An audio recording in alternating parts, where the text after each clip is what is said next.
ஈஸியாக டேஸ்டியாக ஹெல்த்தியாக இன்னைக்கு நம்ம பார்க்க போகிறது சொரக்காயும் பருப்பும் வச்சு ஒரு சைட் டிஷ் பார்க்கலாம். இது வந்து சப்பாத்திக்கு தொட்டுக்க ரொம்ப நல்லாயிருக்கும். சாதத்தோடு பிசைஞ்சு சாப்பிடுவோம், சூப்பராக இருக்கும். தோசை இட்லிக்கும் தொட்டுக்கலாம். இது எப்படி பண்ணுறதுன்னு பார்த்துடலாம். முதல்ல மசூர் தால் நல்லா வாஷ் பண்ணிவிட்டு ஒரு 5 மினிட்ஸ் ஊற வச்சுருக்கேன்.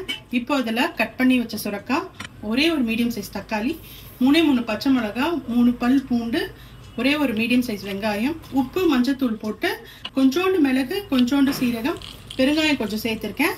2 விசில் வேக வச்சு எடுத்துக்கலாம். ப்ரெஷர் அடங்கிடுச்சு. இப்போ குக்கர் ஓப்பன் பண்ணி பார்த்துடலாம்.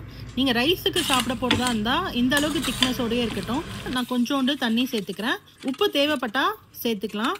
கடைசியாக ஒரு தாளிப்பை கொடுத்துடலாம். தாளிக்கிறதுக்கு 1 டேபிள் ஸ்பூன் எண்ணெய், 1 டேபிள் ஸ்பூன் கீ எடுத்திருக்கேன். கடுகு, சீரகம், பெருங்காயம், கடைசியாக கொஞ்சம் கருவேப்பிலை போட்டு தாளிச்சதை நம்ம கொட்டிடலாம். அவ்வளோதான்.